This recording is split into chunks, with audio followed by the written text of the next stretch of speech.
الحمد لله رب العالمين.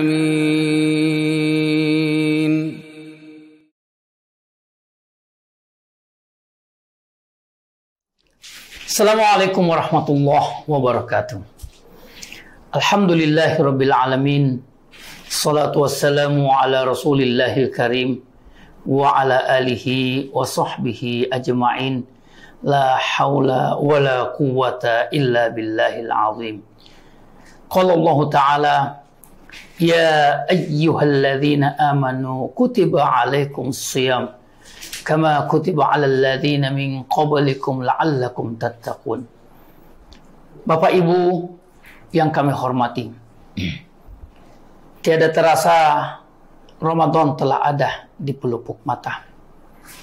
Waktu yang tersisa dan berjarak antara kita dengan Ramadan tinggal sejengkal lagi. Persiapan rasanya masih sangat minim. Sementara Ramadan hari demi hari semakin mendekatkan dirinya kepada kita.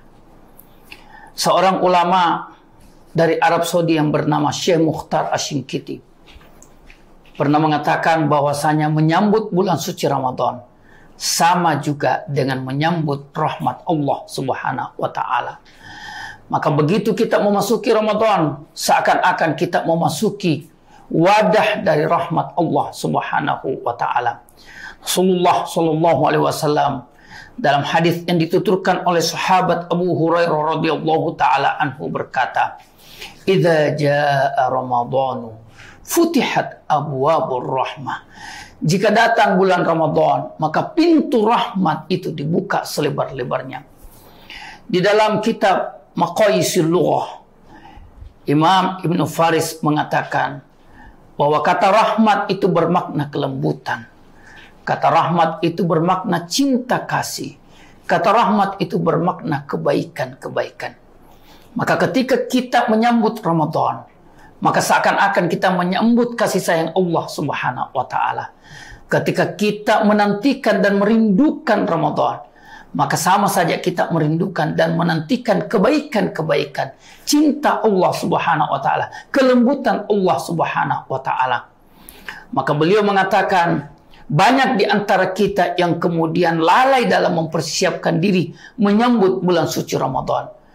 Maka yang terlihat, banyak orang karena tidak mempersiapkan diri dengan baik, maka kemudian dirinya tanpa sadar tidak memposisikan diri untuk pantas menerima rahmat, tidak menerima kelembutan, kasih sayang, dan kebaikan-kebaikan Allah.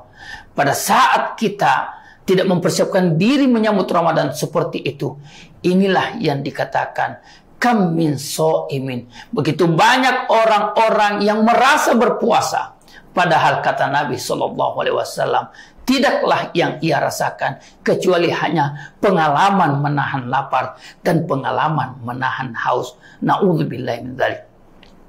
Maka Syekh Mukhtar Asy-Syinkiti kemudian mengatakan di antara persiapan menyambut bulan suci Ramadan adalah taubat kepada Allah. Taubatun ilallah.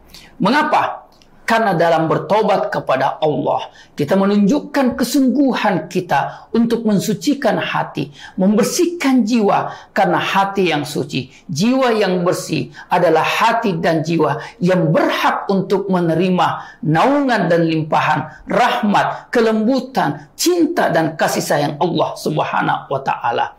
Karena rahmat Allah adalah cahaya, cinta Allah adalah cahaya, dan cahaya Allah Subhanahu wa Ta'ala tidak akan diberikan kepada hati-hati yang kotor, kepada jiwa-jiwa yang masih syarat dengan noda-noda. Maka Bapak Ibu sekalian yang berbahagia, di antara persiapan yang mutlak untuk kita lakukan, untuk kita wujudkan dalam menyambut Ramadan adalah mempertegas taubat kita kepada Allah Subhanahu wa Ta'ala. Kemudian beliau mengatakan di antara persiapan menyambut Ramadan adalah membuka diri untuk memaafkan orang lain, atau membuka diri untuk meminta maaf kepada orang lain. Permusuhan, kemarahan, kejengkelan, kedengkolan adalah penyakit hati yang bertolak belakang dengan prinsip-prinsip rahmat Allah Subhanahu wa Ta'ala. Rahmat Allah pertanda kelembutannya. Rahmat Allah pertanda cinta kasih. Rahmat Allah adalah pertanda kebaikan.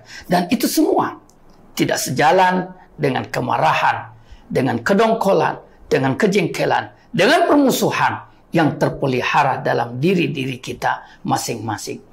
Maka di antara persiapan yang juga harus kita lakukan adalah mendatangi orang-orang, meminta maaf atau memberi maaf. Karena pada saat kita meminta maaf, maka jalinan hati antara kita tertaut lagi dengan begitu harmonisnya. Pada saat kita, hati-hati kita tertaut dengan harmonis dengan orang lain, dengan orang-orang di sekitar kita. Suami antara istri saling memaafkan, orang tua dengan anak saling memaafkan, antar saudara saling memaafkan, terjalin rasa cinta karena Allah Subhanahu wa Ta'ala. Maka itulah salah satu tanda untuk kita akan mendapatkan rahmat Allah. Dalam salah satu hadis Rasulullah Shallallahu Alaihi Wasallam bersabda, "Sab'atun yudhilluhumullahu fi dhilli yauma la dhillah illa dhilluh." Ada 7 golongan yang akan mendapatkan naungan Allah di hari akhir. Dan salah satunya, kata Nabi SAW, rajulani tahabba fillah. 2 orang yang saling mencintai karena Allah Subhanahu wa Ta'ala, bertemunya karena Allah dan berpisah karena Allah.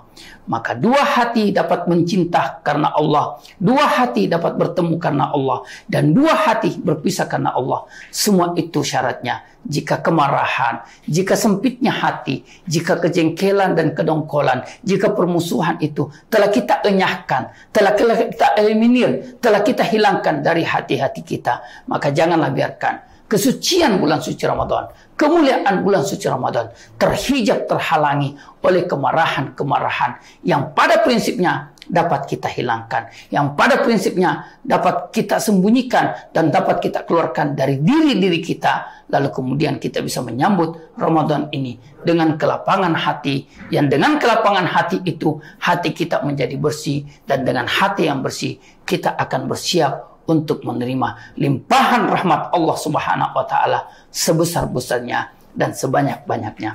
Mudah-mudahan bulan suci Ramadan sesuai dengan prinsipnya sebagai bulan penuh rahmat pun menjadikan hati kita menjadi hati yang syarat dengan rahmat Allah Subhanahu wa Ta'ala, hati yang syarat dengan kelembutan, hati yang syarat dengan kasih sayang, hati yang syarat dengan kebaikan-kebaikan. Karena di antara keberhasilan Ramadan kita adalah ketika hati kita terbiasa syarat dengan kebaikan, kelembutan, dan kasih sayang, baik kepada Allah Subhanahu wa Ta'ala, terlebih lagi kepada sesama makhluk. Mudah-mudahan demikian. Wallahu ta'ala alam. Alhamdulillahirabbil alamin. Assalamualaikum warahmatullahi wabarakatuh.